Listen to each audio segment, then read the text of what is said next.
petit peu des personnes de l'ombre, c'est peut-être l'occasion de parler de Mauro Foggieri, qui était l'ingénieur de Ferrari pendant quasi 30 ans, notamment durant les années pendant lesquelles vous rouliez pour eux, il est malheureusement décédé il y a quelques jours.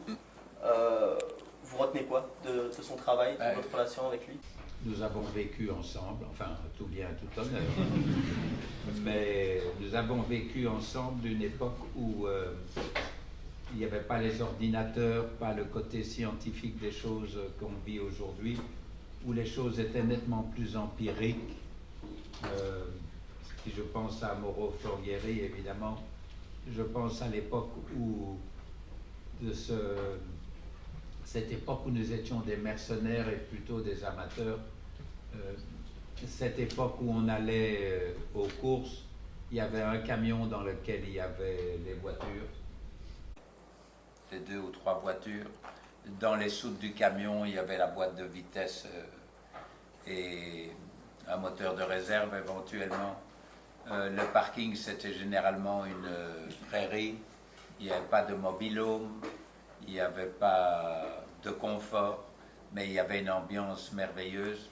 Du camion Ferrari, puisque vous l'évoquez, dans lequel se trouvaient Foggieri et les 6 mécaniciens. Maintenant, on est 120 ou 130 ou 135, je ne sais pas. On ouvrait les soutes du camion, on sortait les pâtes, le jambon de Parme, les sauces tomates, le lambrusco, parce qu'il n'était pas interdit de boire un verre de vin avant les essais. Quand il pleuvait, on mangeait dans le camion sur les rails. On sortait la bouteille de gaz, on chauffait tout ça. Ah, c'était quelle belle histoire, quoi. Quelle belle histoire. Quelle belle histoire. Et donc Mauro Foggieri fait partie de ces grands ingénieurs du sport automobile qui faisaient une année une très bonne voiture, qui pensaient savoir comment on en faisait une meilleure, et la meilleure de l'année suivante était un désastre absolu. Un coup c'était goal, un coup c'était à côté du but. Et tous, c'est la règle valable pour tous. Donc il y avait des années avec des grands succès, puis d'autres années moins glorieuses.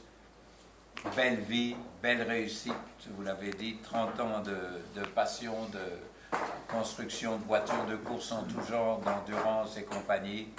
Mort, je pense, à 87 ans, un bel âge, après avoir fait tout ce qu'il aimait. Et avec cette évoquer des souvenirs de chaleur humaine, de plaisir en commun, de plaisir partagé, magnifique. Et